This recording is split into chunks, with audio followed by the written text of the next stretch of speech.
समय के संकोच में बहुत विस्तार की कथा नहीं सुनाऊंगा, लेकिन एक इशारा कर दूं। गर्ग संहिता में एक चरित्र आया है।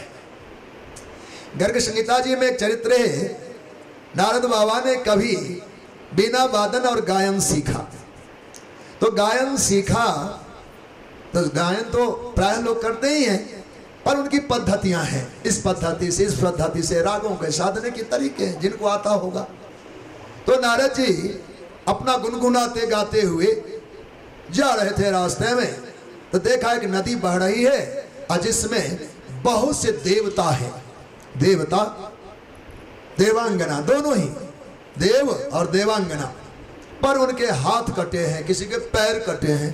कहा इतना सुंदर देव, पर इनके पैर क्यों कटे हैं, इनके हाथ क्यों कटे हैं? तो जिज्ञासा हो गई बाबा नारद को। वो तो बड़े जिज्ञासु हैं, बिना प्रश्न के रुक नहीं सकते। तत्काल पूछा, महात्मन आप सब देवता हैं, आप सब देवी हैं, पर आपका अंगभंग क्यों है? उन्होंने कहा क्या बताएं, एक नारद नाम का महात्मा है, बेसुरा गान करते, उनके बेसुरे गान के कारण मेरा अंग अंग कट गया। आप सब कौन? कहा हम राग और रागनी हैं, हम राग और रागिनी हैं, बेसुरा गान के कारण मेरा अंग छेदन हो गया। अरे नारद और बेसुरा गान? कहा महाराज नारद तो मैं हूं। महाराज यदि आप ही नारद हैं तो कभी गुरु से सीख लेते, गुरु से सीखते, गायन ही सीखा तो। अब नारद जी बड़े चिंता में पड़ गए, हम गाते हैं सो बेसुरा गान करते हैं। तो उन्होंने जा करके भगवती शारदा को बनाया, माँ तू हमको अपने ढंग से सिखा, अब तक जो सीखा है मेरा काम का नहीं हुआ, चूंकि राग रागनियों के अंग छेदन हो गए। तो माँ शारदा ने बीना वादन और गायन की कला, वाणी की देवी है, नारद जी को सिखा दिया। और सीख जाने के बाद में आत्मविश्वास नहीं होता कि मैं सीख गया हूं, चूंकि एक बार झटका लग चुका है। इसलिए सोचा कोई अच्छे प्रौढ़ व्यक्ति जो राग के सिद्ध हो, वो समझ लें, सुन लें, तो विश्वास देंगे कि हाँ तू पास है, तो विश्वास करूंगा। प्रमाण पत्र के लिए अब किसको कहें, कौन सुने? उन्होंने पिता ब्रह्मा जिसका, ब्रह्मा जी बाबा आप सुन लो मेरी, जो मैं इन्हें सीखा है। का अवकाश कहाँ है, वो समय निकाल नहीं पाऊंगा, अब कहाँ जाएं, कोई स्थान नहीं मिला। आखिरकार चले वहां भगवान बैकुंठनाथ के शरण में। इस ब्रह्मांड को पार कर गए हो, इस ब्रह्मांड को पार कर गए। आपको पता ही होगा, रोम रोम प्रतिलागे कोटि कोटि ब्रह्मांड, अनंत अनंत ब्रह्मांड भगवान के रोम में फलते फलते हैं। इसलिए दूसरे ब्रह्मांड में जब वहां आए तो एक घटना, वहां एक नदी बह रही है और उसमें बच्चे जैसे गेंद खेलते हैं, ऐसे बहुत सारे ब्रह्मांड बह रहे थे। ब्रह्मांड गेंद की तरह उस जल प्रवाह में बह रहा था। तो नारद जी को बड़ा विचित्र लगा, क्या कौतुक है, क्या हम देख रहे हैं। लगा हमको भगवान कहाँ मिलेंगे, कैसे मिलेंगे। तो नदी के दूसरे किनारे एक देवी दिव्य वरांगना बैठी थी। यहां से प्रार्थना के, मैया हम भगवान नारायण के दर्शन की अपेक्षा रखते हैं, पर हमें नहीं पता, हम यहां तक तो आ गए, कैसे आए वो भी ज्ञान नहीं है, हमें भगवान का दर्शन कैसे होगा। तो मैया पूछती, कौन हो तुम? कौन हो? हमारा तो बाना देख के लोग फोटो में देख के कहते नारद बाबा, पर बीना और बाना दोनों हमारे हैं संत के, पर नहीं जाना। क्या मैं नारद हूं? का कौन से ब्रह्मांड के नारद? और चकचका गए, ब्रह्मांड भी कोई दूसरा है क्या, और नारद भी कोई दूसरे हैं, ये कौन से ब्रह्मांड के नारद हमसे पूछती है। तो उनको कहना पड़ा, पक्का ट्रेस देना पड़ा, हाँ अमुक ब्रह्मांड से मैं आया। अच्छा ठीक है, देखो तुमको मैं इस जल प्रवाह से इस पार तो ले आऊंगी, पर भगवान से मिलने के लिए देरी लगेगी, हम पूछते हैं भगवान से।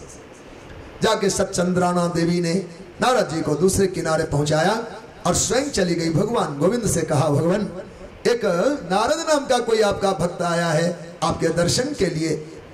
भगवान ने कहा अच्छा तो उन्हें ले आओ। सच्चंद्राना देवी ने नारद जी को वहां पधराया जहां भगवान नारायण विराजमान थे। भगवान नारायण ने देखा नारद जी आए, आदर किया, बैठ जब गए, कहा आओ महात्मन कैसे पधारना हुआ। कहा भगवान मैं सबसे पहले तो धोखा में रहा कि मैं किस ब्रह्मांड से आया हूं, और उस देवी ने कहा कि आप ब्रह्मांड का नाम नहीं बताओगे तो मैं ठीक से परिचय नहीं दे पाऊंगी, चूंकि ये जितने नदी में तैर रहे हैं सब ब्रह्मांड ही तैर रहे हैं। इन सब में ब्रह्मा भी होंगे, सृष्टि भी होगी, तो इसलिए बताना पड़ेगा आपको। ये विचित्र घटना। अच्छा, तो आना किस उद्देश्य से हुआ? कहा भगवान हमने गाना सीखा है, गायन कला सीखी, और मुझे आज तक कोई श्रोता नहीं मिला जो मैं उन्हें सुना सकूं और वो कहें कि हम ठीक गाते हैं अथवा नहीं ठीक गाते हैं। तो भगवान ने कहा ठीक है, तो मैं सुनूंगा। और भगवान आसन लेकर बैठ गए और नारद जी सुनाना आरंभ किए। जब सुनाना आरंभ करते हैं भगवान, तो हुआ क्या, नारद जी राग में डूब गए, प्रेम में डूब गए, भक्ति रस से ओत-प्रोत होकर गाने लगे। ध्यान दीजिए, जब भगवान श्री नारद जी अपने प्रेम में सुमधुर गान में विधिवत गायन आरंभ किया, तो जो श्रोता भगवान गोविंद थे वो गलना शुरू हो गया, और श्रोता जो भगवान नारायण थे वो गलने लगे, गलने लगे, गलने लगे, गलते गलते गलते गलते सामने वाला आसन खाली हो गया और नारद जी गाते रहे। जब नारद जी को सुध-बुध आई कि हम तो भगवान को सुना रहे थे, भगवान, तब तक पता चला इस गायन से, इस श्रवण से, सुख से भगवान जलीभूत हो गए, द्रवीभूत हो गए, भगवान द्रव्य बन गए। वही बिरजा नाम की गंगा हुई, भगवान स्वयं रस बन गए, भगवान घुल गए जल में। अब वामन अवतार की कथा में आपको, वैसे लोग कहते थे ब्रह्मा की कमंडल से जल छलका तो गंगा आई, ऐसा कुछ नहीं है। साक्षात बिरजा का जल, जब भगवान वामन ने अपना दूसरा पैर उठाया तो ब्रह्मांड के पर्दे फट गए। जब ब्रह्मांड का पर्दा फटा तो बिरजा की गंगा झरझर कर बहने लगा, बिरजा गंगा का जल बहने लगा, भगवान नारायण के चरण धुलने लगे। उस जल का संचय किया भगवान ब्रह्मा ने, चूंकि ब्रह्मा द्रव गंगा जल को हम लोग कहते हैं। ब्रह्मा द्रव, ब्रह्म द्रव कैसे हुआ? वो तो चरण धोवन है। वामन अवतार की गंगा का यदि चिंतन करें तो चरण धोवन है, पर ऐसा नहीं, वो ब्रह्मा द्रव है। ठाकुर जो गल गए थे, जल रूप बन गए थे, वो बिरजा नाम की गंगा थी। वही जल द्रवीभूत होकर के भगवान के चरणों को धोकर कमंडल में एकत्रित हुआ, और जिसे भगवान ब्रह्मा ने समय पाकर भगीरथ राजा को दिया। तो ये परंपरा जो, तो कहना ये है कि भगवान सत्यो हृदय अविरुद्ध थे। जहां भक्त आते हैं भगवान की लीला कथा में, तो स्वयं श्रोता बनकर हृदय में निविष्ट हो जाते हैं। इस हृदय में बैठकर मैं सुन लूंगा, उनको अपनी इस पावन गाथा को सुनने की ऐसी ललक है। बोलो भक्त वत्सल भगवान की जय। सज्जनों, भागवत जी में हम सब अद्भुत चिंतन करते हैं। यह पावन दिव्यता है भगवान की। हर भक्तों, मानव जीवन सफल करने का संयोग मिला हो, जीव धारण, देह धारण हो गया है, ये अवसर हाथ से चूक ना जाए, हमें यह अनुकूलता हाथ से छिन ना जाए, काल के थपेरे लग ना जाए, उससे पहले अपने जीवन की सिद्धि को प्राप्त कर लेना है। भगवान नारायण का स्मरण किया गया है। नारायणं नमस्कृत्यं नरं चैव नरोत्तमं देवीं सरस्वतीं चैव ततो जयम उदीरयेत्। ये मंगलाचरण ही है। इसके बाद भक्ति मूलक चिंतन भगवान व्यास ने आरंभ किया। कहते हैं भगवान श्री सूत जी, हे मुनियों, सौवे पुंसाम परो धर्मो यतो भक्ति रधो खजे। मानव मात्र का परम धर्म क्या है? धर्म और परम धर्म में भी थोड़ा अंतर है। धर्म और परम धर्म, मानस का परम धर्म श्रुत विदित अहिंसा, परम धर्म श्रुत विदित अहिंसा, ऐसा लिखे। लेकिन धर्म और परम धर्म का अंतर यह है, धर्म का अभिप्राय है उपासना से, और परम धर्म का संबंध है प्राप्ति से। परम धर्म वो हो कि परम तत्व की जीव प्राप्ति कर ले, ये परम धर्म है, अर्थात नारायण की एकांगी भक्ति। तो सौवै पुंसाम परो धर्मो है, तो यतो भक्ति रधोक्षजे। धर्म तो अनेकों प्रकार के हैं, अनेकों हम व्रत करते हैं, समय समय पर दान करते हैं, समय समय पर में अनेकों उपासना करते हैं, पर परम धर्म क्या है? परम धर्म से तात्पर्य है कि अधोक्षज भगवान नारायण की प्रीति भक्ति हमारे हृदय में प्राप्त हो जाए। वासुदेवे भगवती भक्ति योग प्रयोजितः जनयत्यासु वैराग्यम ज्ञानम यत्तद हेतुकम। जब भगवान में प्रीति जीव का हो जाता है तो उससे लाभ क्या होता है? जनयत्यासु जो चीज असंभव है हमारे जीवन में, हम सब नहीं प्राप्त कर सकते, अधिकारी नहीं है हम, पर वह लाभ होगा। कैसे होगा? वासुदेव भगवती भक्ति योग प्रयोजिता, जिस जीव का भगवान वासुदेव में भक्ति नामक का योग बन गया, अर्थात भगवान से प्रेम जुड़ गया, जनयत्यासु वैराग्यम ज्ञानम यत् तद हेतुकम, स्वाभाविक रूप से उनके अंतःकरण में वैराग्य जन्म ले लेता है। भक्तिवान पुरुषों के हृदय में वैराग की पढ़ाई नहीं पढ़नी पड़ती, वो वैराग स्वाभाविक जग जाता है। ज्ञान के लिए उन्हें ग्रंथ नहीं खोलना पड़ता, स्वाभाविक उनके ज्ञान प्रसूत हो जाते। जनयत्यासु, जनन शब्द है, जनन माने जन्म देना। जिनके अंतःकरण में भगवान की भक्ति का प्रागट्य हो गया, भक्तिमान पुरुषों के हृदय में स्वाभाविक वैराग्य और ज्ञान का जन्म हो जाता है, जन्म हो जाता है। वो पढ़ने लिखने का विषय नहीं है, स्वाभाविक जन्म हो जाता है। अब हम लोग जो धर्म करते हैं, धर्म और परम धर्म का अंतर अभी बताया, यहाँ धर्म पर पुनः विचार करते हैं भगवान व्यास। कहते धर्मा सुनिष्ठिता पुंसाम विश्वक्सेन कथा सुयः नोत्पादयेद यदरतिम श्रम एवहि केवलम। हमारे द्वारा किए गए अनुष्ठानों का जो वास्तविक मूल्य है, वास्तविक कीमत है, वास्तविक उसका सुख व फल है, वह हम परिचित हो जाए। वह क्या है? वह भगवान की प्रीति है, भगवान की कथा की प्रीति है, भगवान के नाम की प्रीति है। तो धर्मा सुनिष्ठिता पुंसाम विश्वक्सेन कथा सुयः नोत्पादयेद यदि रतिम तो श्रम एवहि केवलम।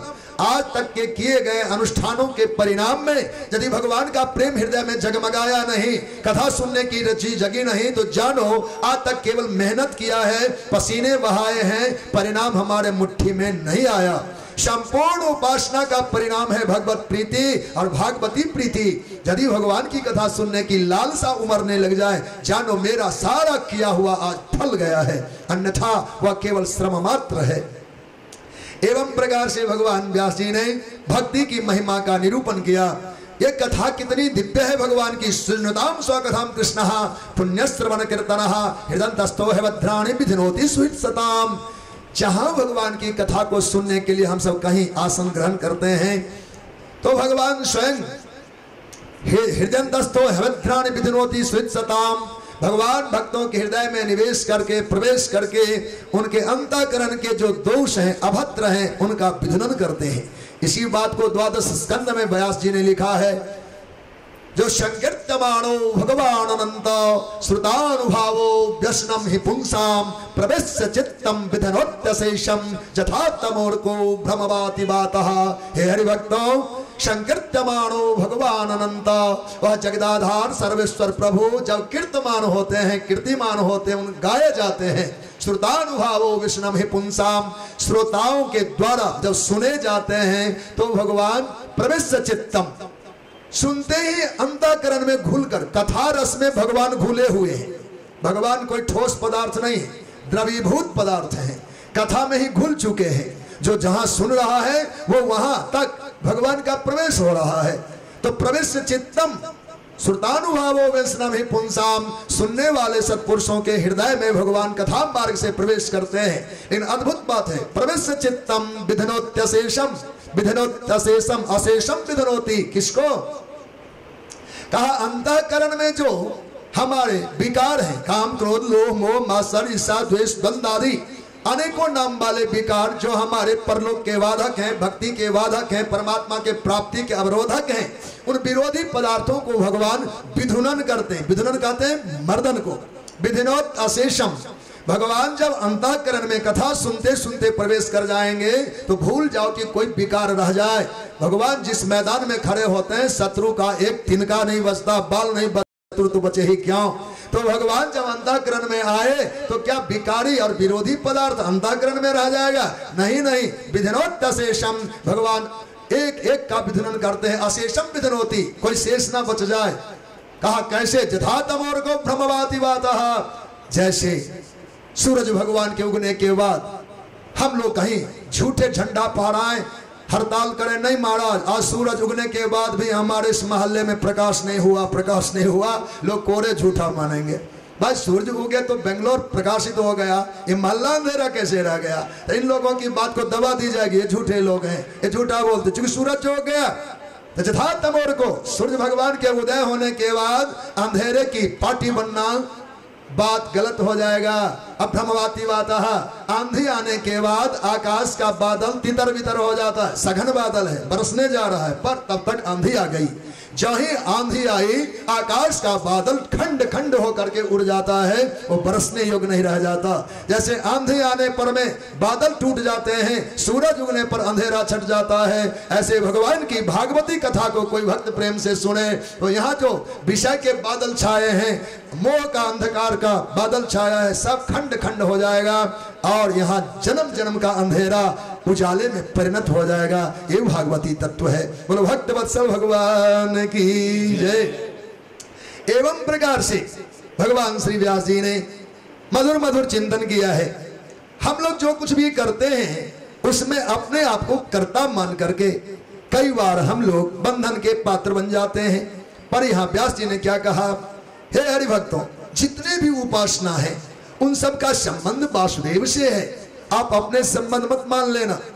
तुलसी बाबा ने विनय पत्रिका में एक बात कही, उन्होंने क्या कहा, कैसे देवनाथ ही खोरी, कैसे देवनाथ ही खोरी, मैं अपने प्रभु को क्यों दोषी कहूं। कहा क्यों, कैसे देवनाथ ही खोरी, करो जो कछु धरो सची पची, सुकृत शिला बटोरी, करो जो कछु अधरो सची पची, सुकृत शिला बटोरी, पैठ उड़ अभिमान पर बस दंभ लेत अंजोरी।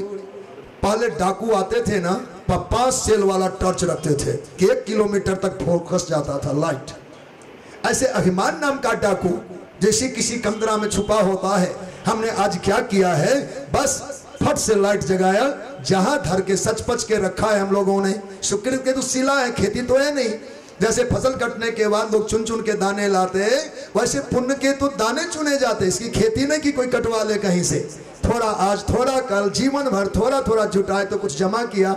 पर अभिमान नाम का डाकू एक बार लाइट जगाए, अरे यहाँ रखा है, यहाँ रखा है, यहाँ रखा है, दंभ लेत अंजोरी, सब छीन लेता है। इसलिए कभी अभिमान का अवसर ही ना आवे। तत्सत ब्रह्मार्पणमस्तु, जो जो सत्कर्म होते जाए, आसन छोड़ने से पहले नारायण आपका, ये आपका। अरे भाई, कई बार हम लोग देखते हैं व्यापारी लोग भी 5 रुपया भी लेके चलता है तो बैग ही छीन लेता, थैले छीन लिए जाते। अगर कहीं ऑफिस से ही एजेंट को बुला के बैंक को अपना खाता कटवा दे तो सेफ हो गया कि नहीं, सुरक्षित हो गया कि नहीं। बैंक में गया तो उसके बाद हमारी पूंजी कायम है, हम घर बैठे मोबाइल से किसी को अपना पेमेंट दे देंगे, अपना चाहे किसी को अपने चेक दे देंगे, पर झोला वाले रुपया का कोई भरोसा नहीं होता। बोलो भक्त वत्सल भगवान की। ऐसे जो कुछ पुण्य करें, सत्कर्म करें जीवन में, वो भगवान को अर्पण कर दो। भगवान ये आपका है, भगवान ये आपका। तत्सत ब्रह्मार्पणस्तु, कृष्णार्पणमस्तु, श्री रामार्पणमस्तु। तो आपका बैंक में गया, बैंक वाला धन चाहे जब भजा लो, गाढ़े सकरे मौके में आवत काम, जब कभी समय आएगा। वैसे तो रोजमर्रे में लोग कमाते, अच्छा बैंक का रकम निकालते कब है हम लोग, जब कमाई वाला काम थोड़ा कमजोर होता है, चलो रखा तो है निकाल लेते हैं। अगर रोज की आमदनी ठीक हो तो रखा हुआ धन कोई बरतता नहीं तो रखा हुआ है। ऐसे ये जो पुण्य कार्य हैं ये सेव है, भगवान के पास सुरक्षित है, इसको हम खर्चेंगे क्यों, परलोक में खूब मजे लेंगे। किसी दिन जरूरत पड़ी, गाढ़े सकरे काम आ गया और रोज वाले से काम चल नहीं रहा है तो फिर उधर से आ जाएगा, क्योंकि सुरक्षित राशि है हमारी।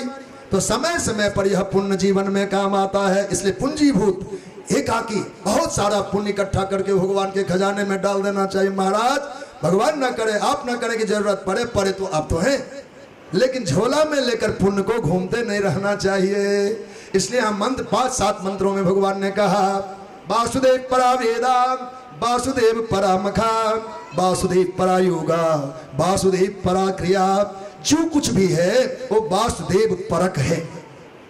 न वेद भगवान से इतर जा सकते, न यज्ञ भगवान से इतर कहीं जा सकते, न यौगिक क्रियाओं का कोई और स्वामी हो सकता। संपूर्ण योग के स्वामी योगेश्वर श्री कृष्ण ही होंगे। इसलिए जितने कर्मकांडी लोग हैं, सत्कर्म साधक लोग हैं, उनके भी सत्कर्म का कोई और भोक्ता नहीं।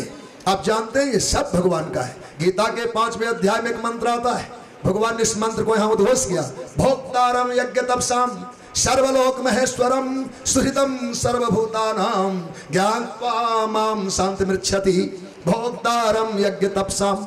अब जानिए, आप कमाते हैं, भगवान कहते तुम कमाओ भले, पर भोक्ता मैं हूं।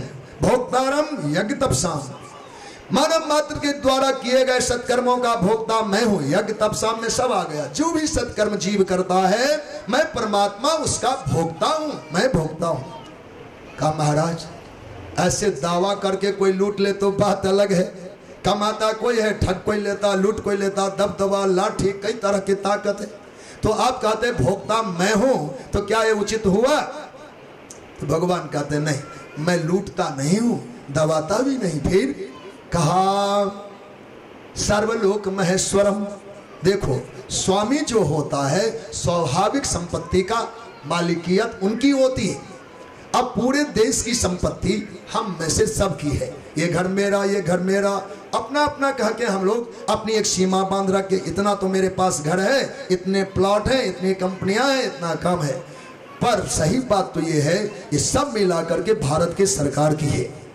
सब मिला करके भारत के सरकार की है, क्योंकि स्वामित्व उनका है। ये स्वामित्व जब हम हैं, कभी मौका मिलता ही है। देखते हो, एक पल भी लगता है क्या? सरकार जिस दिन आंख घुमा दे, उस दिन स्वामित्व छिन जाती है हमारी। इसलिए हमें तो स्वामित्व मिला है, सामान्य बात है। मूल बात है, देश की साधारण सरकार वह भी इसका स्वामित्व रखता है। देश भर की संपत्ति उनकी राष्ट्रीय संपदा है, ये भोगने के लिए हमारी है, पर मूल बात है ये राष्ट्रीय संपदा है। ऐसे करने के लिए, भोगने के लिए बेशक हम करता हो, पर मूल रूप बात यह है कि सर्वलोक महेश्वरम, भगवान लोक लोकांतर के स्वामी हैं, स्वामित्व भाव से सबका अधिकारी हैं। फिर कहा देखो, कई बार स्वामी भी मनमानी कर जाता है। हमारी जरूरत भी पूरी नहीं हुई और स्वामी ने दबदबा बढ़ा दिया, देना पड़ता कि नहीं। हमारी घर की कमजोरी जानती है क्या सरकार कि अपने को क्या कमी है? कई लोग कसमकस में होते हैं, टैक्स भी चुकाने की उनके पास क्षमता नहीं होती, पर सरकार कहता मुझे दे, चुकी उसके बनते हैं। ऐसे ही अगर इस प्रकार का दबदबा आपका हो, तब भी हमें नहीं लगता कि भक्त और भगवान जैसी बात बनी। तो भगवान कहते नहीं नहीं, इसके बाद भी मैं कुछ हूं। वह क्या? सुहृदम सर्वभूतानाम। देखो, प्राणी मात्र का अगर कोई हितैषी है तो कभी गलती मत करना किसी और को चुन लेना। अगर मित्र चुनना हो तो मैं परमात्मा ही तुम्हारा मित्र हूं, सिवाय दूसरा तुम्हारा कोई मित्र नहीं होगा। सुहृदम सर्वभूतानाम, अनु अनु के जीव, जहां जीव जगत है, जावत जो जीव जगत है, उसका एक कोई मित्र होगा, वो मैं परमात्मा ही मित्र हूं। उनके दुख सुख को समझने सुनने वाला मैं ही हूं। तुम्हारी भ्रांति होगी कहीं और मन जाए, इसलिए सुहृदम सर्वभूतानाम ज्ञात्वा माम शांत मृच्छति। जिसने मुझे अपना माना उसने सब कुछ पा लिया। बोलो भगवत्सल भगवान की। अपने को देते हुए कभी किसी को दुख होता है क्या? कहते हैं मित्रता बड़ा अनमोल रतन। जीव ब्रह्म के मैत्री हो गई तो वस्तु को कौन कहे? मित्रता बड़ा अनमोल रतन, क्या इसे तौल सकता है धन? धरती की तो है क्या विषाद, आए जगह आ जाए अगर बैकुंठ हाथ, उसको भी न्यौछावर कर दूं, तत्सत ब्रह्मार्पण मस्तु। अब देखिए, ये मैत्री हो, विचार ही ना करे। तो भगवान कहते हैं वस्तुतः सब कुछ भगवान के लिए है, सबकी दिशा भगवान है, सबकी गति भगवान है, सबके इष्ट भगवान है। इसलिए कभी कर्माहंकार होगा ही नहीं। करो बहुत, पर किसी भी वस्तु का नेकी कर कुएं में डाल। भला करो और भूल जाओ। भला करके लोग याद रखे कि मैंने इतना भला किया, ऐसा किया, वैसा किया, तो फिर बात जमने लायक नहीं है। हाँ, जीवन में कोई गलती हो जाए, एक डायरी हम सबको रखना चाहिए।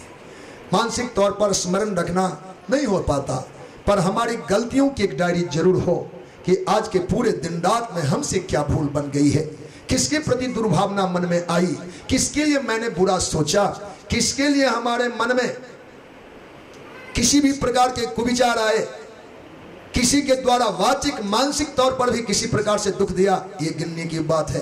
किसका ले लिया, किसको दिया मत लिखो, किसका ले लिया है इसको याद रखो। तो अपनी बुराइयों की डायरी तो जरूर रखे। हमने कभी किसी का भला किया, उसको गिन के क्या रखना है, वो अनगिनत में रहने दो। अबूझ दोष को बूझ में रखे, गुण को अबूझ में रखे। अबूझ माने अपने यहाँ अनपूछ कहते हैं ना, अनपूछ माने जिसको पूछा ना जाए, अबूझ माने जिसको पूछा ना जाए। पुण्य को अबूझ में डाल दो, पता नहीं कब गए थे, ध्यान नहीं आता। गए तो थे, पता नहीं कब गए, कितने दिन लगा है। हम तो यहाँ से ट्रांसपोर्ट की बात बताएंगे, टेम्पू से गए तो वहाँ मोटर मिल गया, मोटर से मिला तो फ्लाइट चढ़ गए, फ्लाइट से उतरे तो अमुक कार मिला, फिर तो पहुंचे हरिद्वार, फिर हरिद्वार से 30 किलोमीटर नीलकंठ है तो वहां से हम लोग 2 किलोमीटर पैदल चढ़े, स्वर्गाश्रम से फिर अमुक मोटर लिए। हम क्रमशः वर्णन करते हैं पुण्य का, कहा नहीं नहीं उसको अबूझ कर दो, पता नहीं गए तो थे, ध्यान नहीं आता, ध्यान नहीं आता, कोई पाप ध्यान नहीं है, कीर्ति गान नहीं होती। आइए अब कथा का विस्तार हो, हम लोग 7 दिन तक भागवत जी के पावन चरित्र को सुन सकें, इसके लिए भगवान व्यास जी ने कथा को बढ़ाया। तो भगवान के अवतारों का निरूपण आया है। कहा भगवान के अवतार क्या है? कहा सहस्त्र भगवान नारायण के अवतारों में का गिनती तो संभव नहीं है। जैसे हिमालय के स्रोत से नदियां फूटती है, कोई गिन सकता है कितनी फूटी, कितने बही, किधर गई? कोई नहीं जान सकता। वो तो जल स्रोत है, अथाह जल है, और वहीं से सभी जल के धाराएं झरना और सरिता के रूप में फूटे हैं। तो नहीं बता सकते कितनी संख्या में वहां की नदियां हैं, पर ऐसे ही भगवान जहां हैं, भगवान के कितने अवतार जगत में हुए, यह सब कोई गिनती में लाना कठिन होगा। पर कुछ अवतारों का नाम ले लेते हैं जिससे कथा में हम लोगों को सहजता मिलेगी, इन्हीं से चरित्र का विस्तार होगा, तो 7 दिन की खुराक बन जाएगी। तो कुछ नाम गिनाते हैं। स एव प्रथमो देवः कौरम सर्गम स्थितः चचार दुश्चरम ब्रह्मा ब्रह्मचर्यमखंडितम हरभक्तों। 24 अवतारों का नाम हम सब ने कई बार सुना होगा। उन्हीं में प्रथम अवतार भगवान का जो है या कौमार सर्ग में सनक सनंदन सनातन सनत कुमार के रूप में हुआ, ये भगवत रूपी हैं, भगवान के ही अंशों के अवतार हैं। इन्होंने दुश्चर तप किया, अखंड ब्रह्मचर्य का पालन किया। द्वितीयं तु भवायास्यो रसातल गताम महिम उधि शून्य पादत्तो यज्ञेशः शौकरम बपुः। दूसरा अवतार भगवान का सूकर अवतार, जिनको हम सब 12 अवतार कहते हैं। ये भगवान 12 रूप में प्रकट हुए। अद्भुत बात है 12 भगवान का प्रागट्य होना धरती के उद्धार के लिए। 12 माने होता है सूकर, सूकर से परिचित है। यह जीव कैसा है, यह शरीर कैसा, मलभोजी है। सूकर बड़ा निंदित पशुओं में से आता है, वह मलभोजी जीव है। और भगवान आपके अवतार लेते हैं तो सूकर बनते हैं। कभी विचार किया?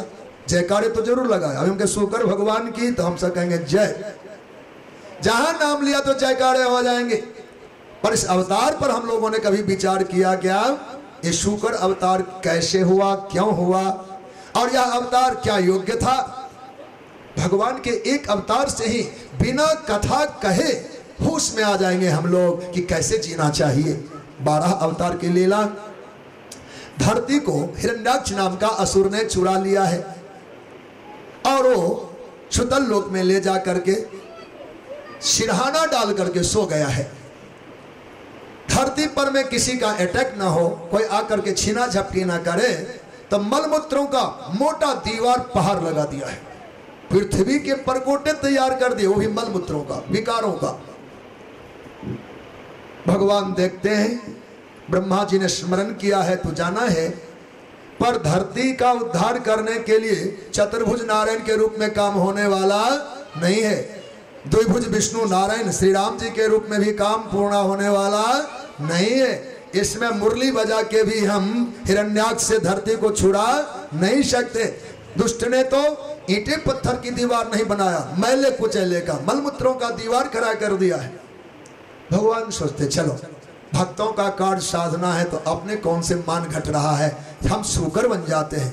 महाराज पेंट उतार के लुंगी बांधना पड़ जाए, थोड़ा झाड़ू लगाना सत्संग है तो सोच विचार होगा। 20-30 लोग बैठे हैं, अब क्या करें, कैसे करें, हम लोग विचार में पड़ जाएं। भले हम भगत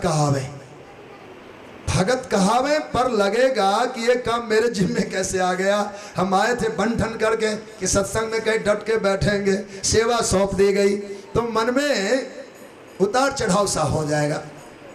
लेकिन आपके भगवान शंख उतार देते हैं, चक्र उतार देते हैं, गदा उतार देते हैं, पीतांबर उतार देते हैं। आपके भगवान सूकर बन जाते हैं। कहा जब किसी की सेवा करना हो तो अपने आप को भूल जाओ कि आप कौन हो। उस समय में सूकर की अवस्था, मलमूत्रों को, दीवार को चूंकि शुकर ही तोड़ सकता है, गोविंद ने शुकर का रूप धारण किया। मलमूत्रों की दीवार को चीरते हुए जाकर सिलहाने से खींच लिया है पृथ्वी को, ठुड्डी पर धारण किया। और जब उड़ने लगे तो पीछे से दुष्ट पीछा करते, अरे चोर, चूंकि चकमे देकर भगवान ने लिया, गालियां दी। बहुत सारी कथाएं हैं जो जीवन से जुड़ी हुई हैं। भगवान ने एक भी गाली का बदला नहीं दिया हिरण्याक्ष को। सुनते जा रहे हैं। जीवन में विकास करना हो तो किसी गाली देने वाले के पीछे मुड़कर देखना भी नहीं। जिस दिन आपने देखना आरंभ कर दिया, आपकी गति वहीं रुक जाएगी। आप अपने विकास पथ पर कुंठित हो जाओगे, शिथिल पड़ जाओगे। गालियां खाना कोई बुरा नहीं है। मेरा विकास जो हो रहा है, हाँ, जब आपके शिखर पर पहुंच गए, आपने अपना स्थान पा लिया, उसके बाद एक बार झांकना, वो कौन था जो कल गाली दे रहा था। फिर तो आप बहुत टॉप पर चले जाएंगे ना। पहाड़ी वाला जमीन वाले को कभी मसल दे, तो जब आप ऊंचाई पर गए तब कोई प्रतिरोधी विरोधी दिख जाए तो वहीं से इशारे से काम पूरा हो जाएगा। गोविंद ने ऐसा ही किया, गालियां खाई, बदला न दिया। जब पृथ्वी का कार्य पूर्ण कर जाते हैं तो उन्होंने फिर उनके छठी के दूध याद करा दिए, हिरण्याक्ष का उद्धार किया। बोले भक्त वत्सल भगवान की। ये लीला है, तारा हो भगवान। इसमें बड़प्पन को छोड़ करके भी सेवा करनी चाहिए। हित के कार्य करने में हम अपने अस्तित्व का विचार ना करें, आज जरूरतमंदों की जरूरत पर विचार करें। हम क्या कर सकते हैं, किसका भला हो जाए, बस इतनी ही बात लगा लो। ये भगवान 12 ने किया। तीसरा अवतार भगवान का तृतीयम ऋषि सर्गम्बे देवर्षत्वमपित्य सहा तंत्रम सात्वताम चर्ष्टे यस्कर्मम कर्षिणम यतः। तीसरा अवतार मेरे भगवान का श्री नारद जी के रूप में हुआ। वैसे तो नारद ऋषि हैं, नारद मुनि हैं, देव ऋषि हैं, पर ये भगवान के अंश से ही अवतार हैं, चूंकि इनकी लीला में इनको ऐसा वरदान प्राप्त था। चौथा अवतार भगवान का तुर्जे धर्म कला सर्गे नर नारायण वृषे भूत्वात्मोप समोपेतम करो दुश्चरम तपः। चौथा अवतार भगवान का धर्म ऋषि की भारजा कला देवी के गर्भ से नर और नारायण रूप में हुआ। और ये भगवान नर नारायण के रूप में बद्री खंड में जाकर तप किए। जो 2 पर्वत है वहां, जहां नर भगवान बैठे हो नर पर्वत हो गया, जहां नारायण बैठे वहां नारायण पर्वत हो गया। और ये दोनों भगवान ने उत्कट उपासना की, तभी से तपस्या की लीक बन गई, एक रास्ता बन गया। पंचमा कपिलो नामा सिद्धे सकाल विप्लुतम। 5वां अवतार भगवान का कपिल भगवान के रूप में हुआ। कपिल भगवान शंख शास्त्र का विस्तार करते, ये सब चरित्र अभी अभी हम सब सुनने जा रहे हैं। 6ठा अवतार भगवान का षष्ठे अत्रेण पत्यत्वम कृतः प्राप्तो सूयया। भगवान 6ठे अवतार में दत्तात्रेय के रूप में प्रकट हुए। माता अनुसूया और भगवान अत्रि के संयोग से उनका जगत में आविर्भाव हुआ। इन चरित्र का भगवान श्री सुखदेव जी वर्णन करते हैं। सज्जनों ततः सप्तम आकुत्याम रुचिर यज्ञोभिजायत। 7वें अवतार में भगवान रुचि प्रजापति की भारजा आकुति देवी के गर्भ से यज्ञ नारायण भगवान के रूप में अवतार धारण करते हैं, जिनका चरित्र अभी हम सुनेंगे। 8वें मेरुदेव्याम तो नाभिर जात उरुक्रमः। 8वें अवतार में नाभि राजा की भारजा मेरु देवी के गर्भ से भगवान का ऋषभ देव नाम का अवतार हुआ। ये ऋषभ माने श्रेष्ठ, यह श्रेष्ठ अवतार भगवान का। और जैन परंपरा की जो पद्धतियां जीवंत है जगत में, उनके आदि आचार्य हमारे भगवान। इन 8 अवतारों में से 8वां अवतार भगवान ऋषभ। इसका विस्तार आगे की कथा में हम कर पाएंगे।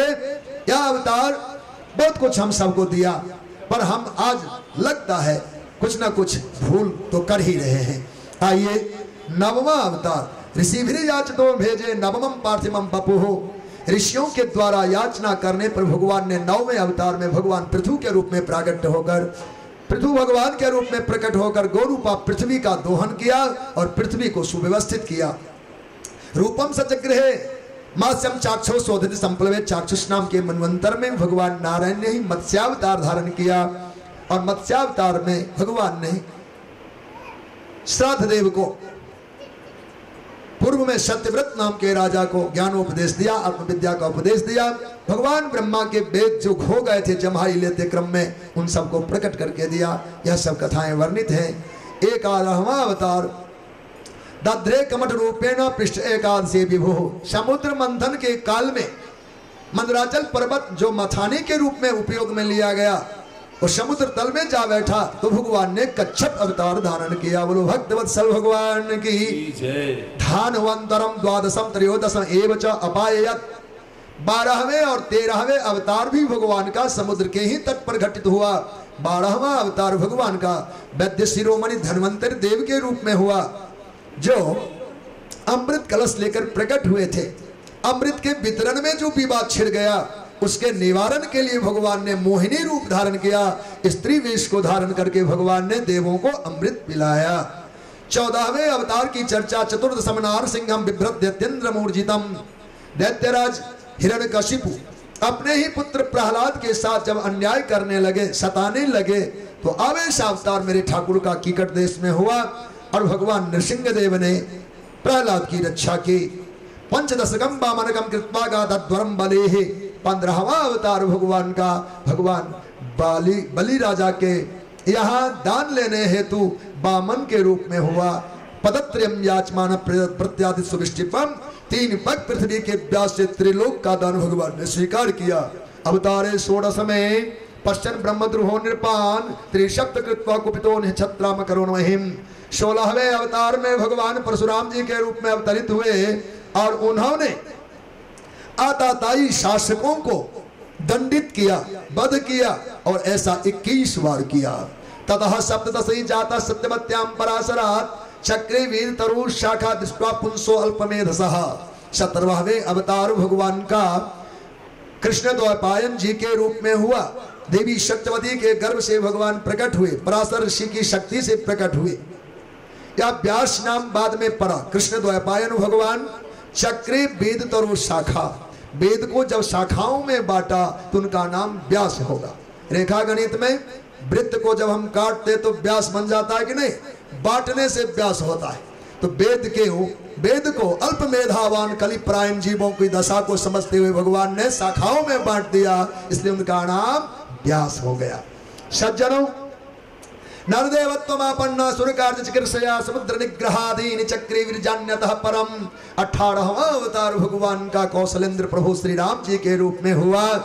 उन्होंने अलौकिक पौरुष का दर्शन कराया। समुद्र बांधना मनुष्य का कार्य नहीं है, पर भगवान ने खेल खेल में समुद्र पर में सेतु बंधन का कार्य पूर्ण कराया। अमानवीय कीर्ति को दर्शा करके भगवान नारायण ने अमानवीय कीर्ति की। 19 में वृष्णिषु प्राप्य जन्मनि।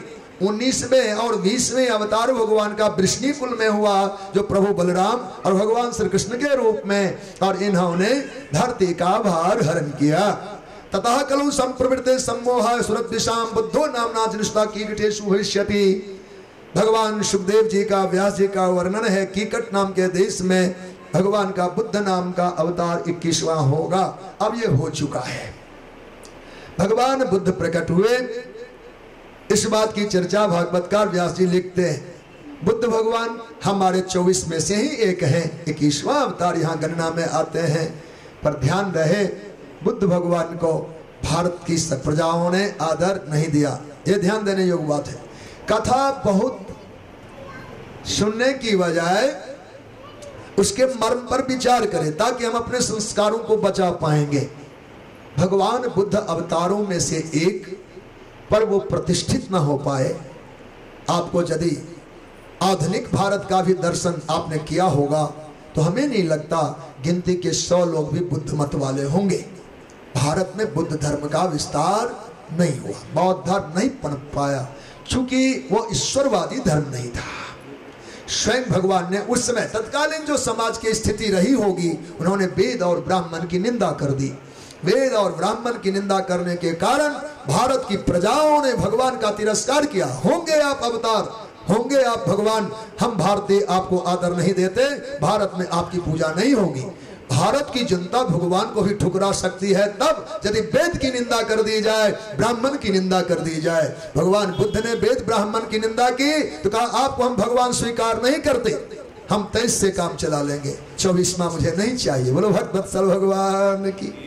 आपको जानना, आपको ज्ञात हो, भारत के इर्द गिर्द अड़ोसी पड़ोसी देशों में बौद्ध धर्म का विस्तार हुआ, पर भारत में वोटर लिस्ट में भी शायद एक भी नाम नहीं हो। अन्य धर्म शायद पनप गए, पर बुद्ध धर्म नहीं पनपा। आज की स्थिति कैसी बन रही है नहीं पता, फिर भी नहीं होगा। मेरा विश्वास है कहीं बौद्ध लिखा, जैन लिखा तो मिल जाता, फिर बौद्ध लिखा, अब तक भी नाम कहीं लिस्ट में नहीं देखे गए। तो कहना यह है कि हमारा धर्म सनातन को आदर करने वाला है। यहाँ हम लोग वेद की मान्यता का आदर करते हैं। वेद प्रतिपाद्य ब्रह्म है, वेद प्रतिपाद्य हमारा धर्म है, इसलिए धर्म का आदर वैदिक मत में हम सब करें। साधु ब्राह्मणों की का आदर सदा सर्वदा हमारे भारतीय संस्कृति में रहा है, तो इनका भी आदर हो। आइए, अथासो जुग संध्यायाम दश प्रायेषु राजसो जनिता विष्णु जस्सो नामना कलकिर जगतपति ही। कहते हैं कली के संधि काल में, जुग संध्या काल में, जब युग बीतता है दूसरे युग आने की स्थिति होती है, ऐसे काल में जगत की प्रजा म्लेच्छवत होगी। उस समय सत्कर्महीन मानव होंगे, तो भगवान को पुनः अवतार लेना होगा। और वो अवतार संभल नाम के ग्राम में विष्णुजस नामक ब्राह्मण के घर में भगवान का कल्कि रूप का अवतार होगा। यह संभल गांव आज भी भारत में दो हैं, एक बंगाल प्रांत में संभल नाम का गांव है, और एक आपके मुरादाबाद जो यूपी में पड़ता है उत्तर प्रदेश में, वहां एक संभल नाम का ग्राम है। और संतों के मत से संभल ग्राम मुरादाबाद को ही चुना गया है, उनकी मान्यता है। चूंकि अब तक के सारे अवतार उत्तर प्रदेश में ही हुए, तो कल्कि भगवान को भी हम कलकत्ता नहीं जाने देंगे। बोलो भक्त वत्सल भगवान की। इनका भी अवतार संभल ग्राम मुरादाबाद में विष्णुजस शर्मा के यहाँ होगा। ऐसे चरित्र हैं। और हंस है ग्रीव नाम के दो अवतार को भी चिंतन हम सब करते हैं, जो यहाँ वर्णन में नहीं लिया गया। ऐसे मंगलमय चरित्र का वर्णन किया गया। बोलो भक्त वत्सल भगवान की जय। एक आप भजन सुना सकते हैं 2 मिनट वाला। बोली भक्त वत्सल भगवान की जय। भक्ति रंग रोयो लाडू सब मिलने खाओ आज के लाडू मीठो रे। भक्ति रंग रोयो लाडू सब मिलने खाओ आज के लाडू मीठो रे। भक्ति रंग रोयो लाडू सब मिलने खाओ आज के लाडू मीठो रे। भक्ति रंग रोयो लाडू सब मिलने खाओ आज के लाडू मीठो रे। मिलने खाओ आज के लाडू मीठो रे। सब मिलने खाओ आज लाडू मीठो रे। या लाडू में मोक्ष रिखान, या लाडू में मोक्ष रिखान, या लाडू में मोक्ष रिखान, या लाडू में मोक्ष रिखान। मत कर जो, मत कर जो, मत कर जो आप विचार लाडू मीठो रे। मत कर जो आप विचार लाडू मीठो रे। भक्ति रंग रोयो लाडू शिव शंकर पद रावण लाग्या। शिव शंकर पद रावण लाग्या। शिव शंकर पद रावण लाग्या। शिव शंकर पद रावण लाग्या। जब चाख्यो, जय हो, जब चाख्यो, जय हो, जब चाख्यो इन रो स्वाद लाडू मीठो रे। जब चाख्यो इन रो स्वाद लाडू मीठो रे। भक्ति रंग रोयो लाडू बच्चा बूढ़ा और जवान, बच्चा बूढ़ा और जवान, बच्चा बूढ़ा और जवान, बच्चा बूढ़ा और जवान। हो जाओ तैयार के लाडू मीठो रे। सब हो जाओ तैयार लाडू मीठो रे। सब हो जाओ तैयार के लाडू मीठो रे। सब हो जाओ तैयार लाडू मीठो रे। भक्ति रंग रोयो लाडू सब मिलने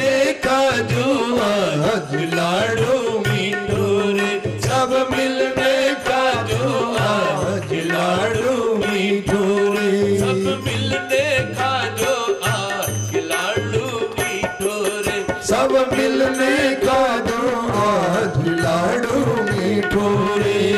हरे राम राम राम हरे हरे, हरे कृष्णा कृष्णा कृष्णा हरे हरे। बोलिए हरे राम राम राम हरे हरे, हरे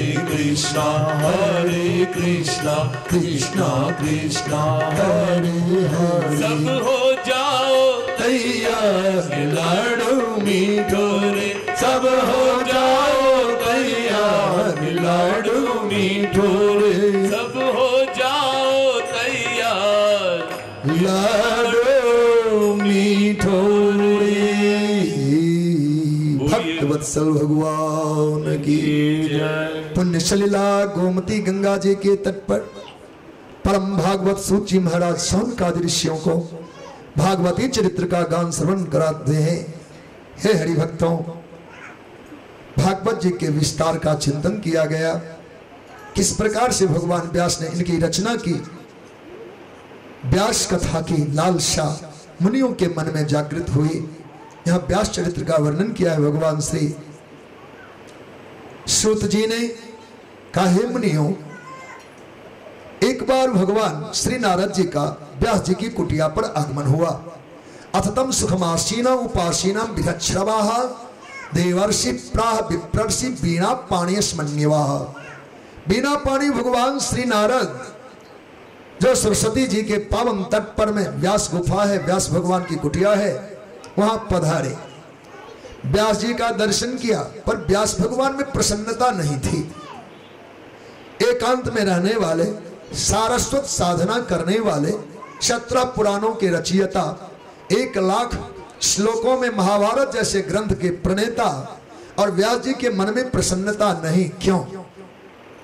तो भगवान श्री नारद जी ने कुशल पूछा।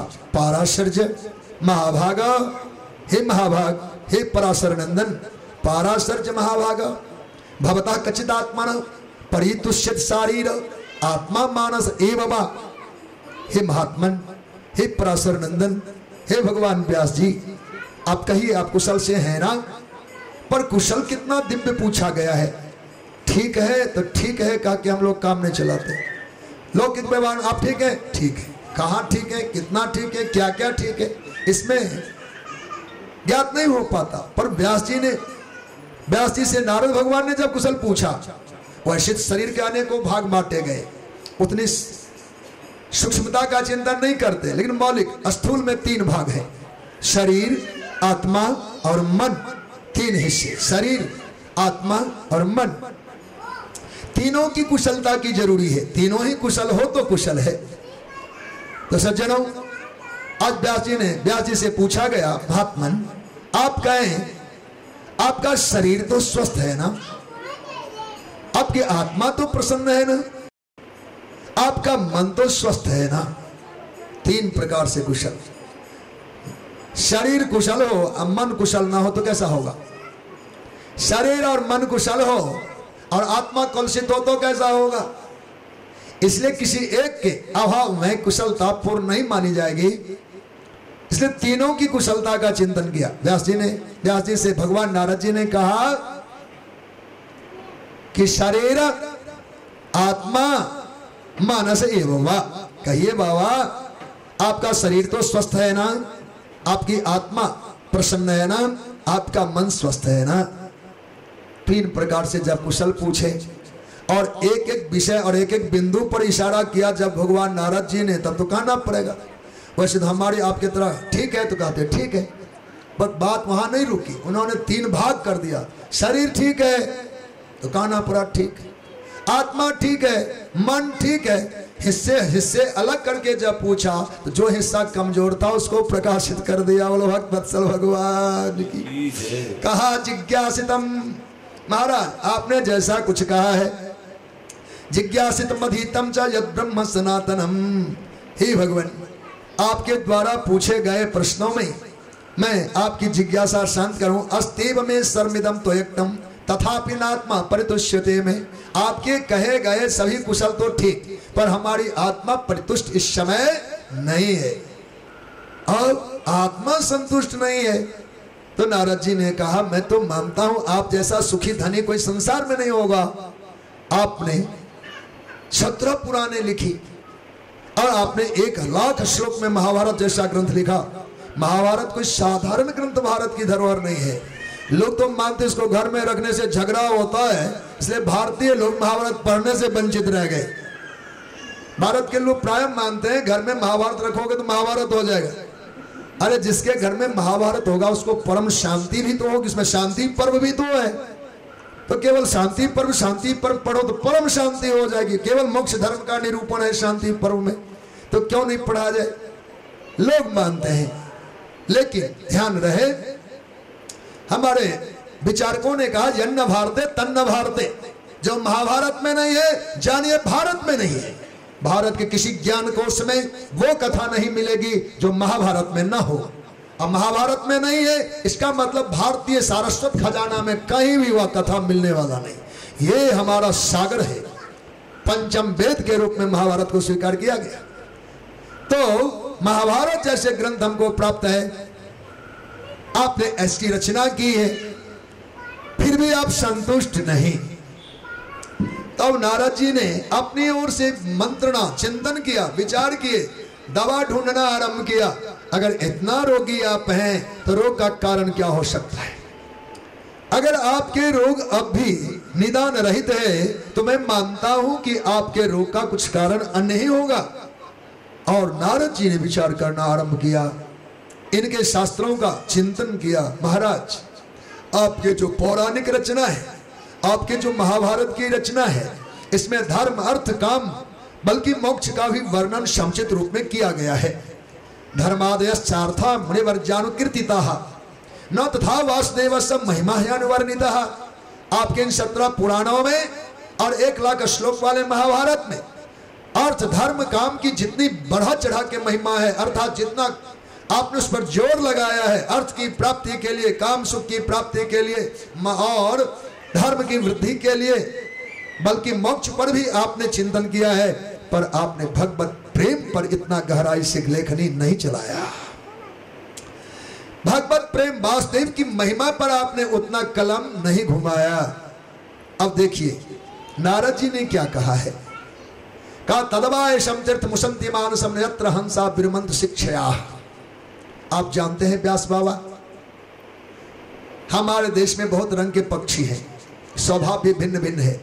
आपने कौए का नाम सुना होगा, कागला का, कौए का, हंस का भी नाम सुना होगा, बरभागी कोई देखे भी होंगे। पर ध्यान रहे, कौआ और कागला जब प्यास से तपता है तो गड्ढे खत्ते का भी पानी पी लेता है, डबरे का पानी पी लेता है, अर्थात गंदे नाली में भी कौआ चोंच फिरा लेता है।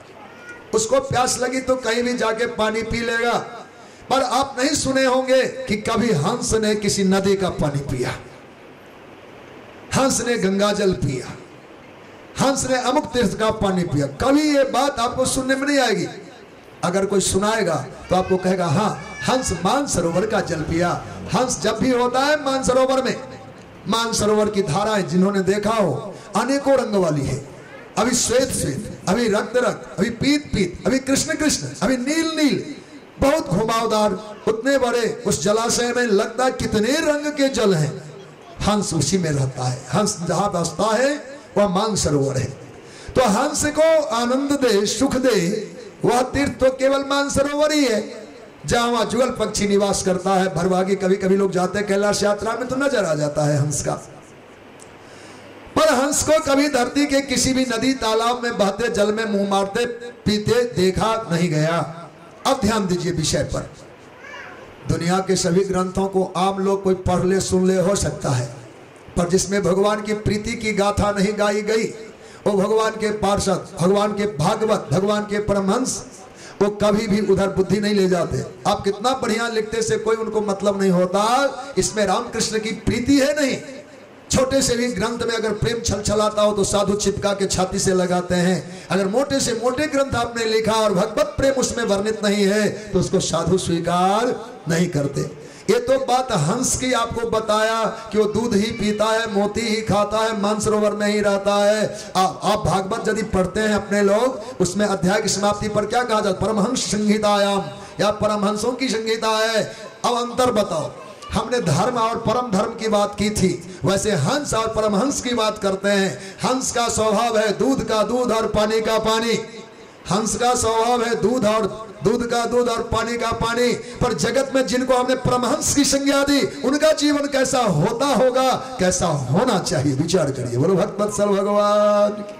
अगर हंस दूध को दूध और पानी को पानी कर दे, जिन्हें परमहंस की संज्ञा से सम्मान मिल रहा होगा, वो परमहंस कितने ऊंचे होंगे। इसलिए जगत के सत्य असत्य का, क्षर अक्षर का विचार करते हुए उन्होंने इसमें दूध को ग्रहण किया है, इसमें प्रीति को ग्रहण किया है, भगवत प्रेम को केवल स्वीकार किया। संसार में ग्रंथ अनेकों होंगे, तो परमहंसों ने जिनको स्वागत किया हो वो ग्रंथ आदरणीय है। तो व्यास बाबा सच कहना पड़ रहा है कि आपके आज तक की रचनाओं में प्रीति नहीं झलकता है। बिना प्रेम के कोई भी सत्कर्म फलीभूत नहीं माना जाता। मानस पढ़ेंगे तो उसमें आया है, बालकांड के दोहा का एक हिस्सा मात्र लेते हैं, टुकड़ी मात्र बोलते हैं, पुलक वाटिका बागवन, पुलक वाटिका बागवन। इतने रुकिए, बहुत लंबा नहीं करना, दो शब्द केवल कहना चाहेंगे। पुलकावली, पुलकावली नाम है प्रसन्नता का, आनंद का। आनंद तीन प्रकार के वर्णन आए हैं मानस में, पुलक, वाटिका, बाग और वन। प्रसन्नता, आनंद, आनंद का तीन क्यारी है। एक स्तर है वाटिका का, एक स्तर है वन का, एक स्तर है बाग का। वाटिका, बाग और वन। वाटिका क्या है, बाग क्या है और वन क्या है, तीनों का अंतर समझिए।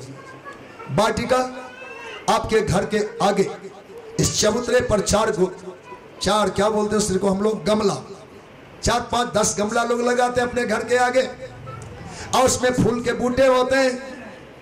घर से निकलते ही आपने अपने गमलों पर ध्यान दिया, अरे रंग बिरंगे फूल खिल रहे हैं, उसकी सुगंधी फैल रही, आनंदित हो गए, मोटर में चढ़े, आनंद लेते जा रहे। घर से निकलते ही आनंद प्राप्त हो गया, कहां? वाटिका में। वाटिका का आनंद तत्काल देखते ही आनंदित करता है। घर से निकले और आनंद आया, ये वाटिका का आनंद है। और बाग का आनंद, घर मोहल्ले के अगल बगल कहीं पार्क बना होगा, उसमें रंग बिरंगे फूल लगाए गए होंगे, वहां आप जाएंगे तो वहां जा करके कुछ आनंद आप प्राप्त करेंगे। वहां बाग का आनंद हुआ, उसमें श्रम है और आगे परिश्रम है। वह क्या कहा? वन। वन में फूल नहीं होते ऐसा नहीं कह सकते, पर वन का फूल ढूंढना पड़ता है। बहुत सारे जंगल आए, कटीले पेड़ आए, झाड़दार पेड़ आए, पत्तेदार पेड़ आए, तब एक झाड़ी आया जिसमें फूल दिखे। पूरे वन में टटोलते घूमते घूमते कहीं कहीं एक फूल दिखाई देता है, उसमें परिश्रम हुआ कि नहीं? बाग में श्रम हुआ कि नहीं? लेकिन घर के गुलदस्ते में, गमलों में कोई श्रम होता है? आंख खोलते ही आनंद आ जाता, अरे मेरा बूटा इतना खिल गया, ऐसे आनंद। यह जो हमारा महाभारत है वह वन है, आनंद तो उसमें भी है, प्रेम उसमें भी है। बहुत सारी कथाओं के पढ़ने के बाद एक बार रोमांच होगा, आहा आनंद आया। अन्य हमारे जो प्रेम वाले और भी ग्रंथ हैं भागवत विषयक, उनको पढ़ने में आहा आनंद आया, तो थोड़े श्रम के बाद वहां आकर के आपको आनंदानुभूति हुई तो बाग हो गया। पर जब कहीं रामायण की भागवत को हम लोग देखते पढ़ते हैं तो पेज पेज में, पन्ने पन्ने में, श्लोक श्लोक में, ये तो कथा की एक मर्यादा है सप्ताह की, नहीं तो आनंद है। चाहे तो अटकते जाओ, एक दो लाइन पर में मस्ती लो, खूब खूब सुख लिया जाए, ये आनंद आनंद आनंद है, ये प्रेम सागर है। इसलिए यह वाटिका है, केवल प्रेम की प्रतिष्ठा है, इसमें केवल प्रेम का ही प्रकाशन है, प्रेम तत्व पर ही विचार किया गया है। श्रीमद् भागवत जी 18,000 श्लोकों का संवाय, 12 स्कंदों की गाथा, 335 अध्याय, पर एक एक अध्याय प्रेम रूपा है, प्रेम परिपूर्ण है। एक एक भक्तों का जीवन, भागवत माने होता क्या है?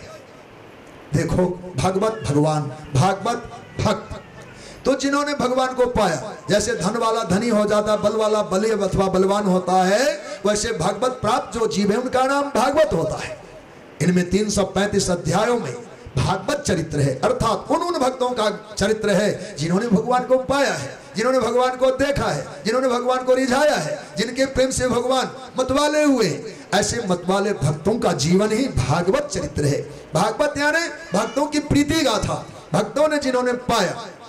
कभी कभी चिंतन हम करते हैं, भागवत जी संपूर्ण समस्याओं का समाधान है, जीवन का आत्यंतिक निदान है, मानव जीवन ही मानो प्रश्नावली है। जैसे हम लोग देखते हैं गणित की पुस्तकों में एक उदाहरण माला होता है, उदाहरण माला में 5-4 सवाल हल किए होते हैं, उसके बाद चैप्टर शुरू होता है, उसमें 20 प्रश्न होते हैं और बच्चों को 4 पहले हल वाला सवाल उदाहरण को ही दोहरा दिया जाता है। उदाहरण ठीक से सीख जाओ, ABCD चारों सीख लोगे, इनमें से कोई फार्मूला लागू होगा, सारे सवाल हल हो जाएंगे। ऐसे ये भागवत जी के 335 अध्याय उदाहरण माला है, ये सवाल हल किया हुआ है। इसी को एक बार रिपीट कर लो, एक बार देखो, सुनो, उसके बाद जीवन के गणित को देखो। ये प्रश्न ही प्रश्न है, पूरे 100 साल का जीवन ये हमारा प्रश्न वाला है। जहां कोई प्रश्न खड़ा हो जाए, हल वाले उत्तर देखना। 335 में से एक तो हमारे लिए होगा, कोई ना कोई तो हमारे समझ में आवे। वहां तो 4 है, यहाँ 335 है। तो जो उदाहरण अपने को उचित लगे, जिस पर अपने जीवन को साध सकते हैं, कस सकते हैं, हे हरिभक्तों, हम भी उसी आधार पर जीने लग जाए। हमारा भी नाम आज नहीं तो कल कभी भागवत तो होगा, हम भी भागवत कहे जाएंगे, अर्थात प्रीति प्राप्त करेंगे। बोलो भक्त वत्सल भगवान की जय।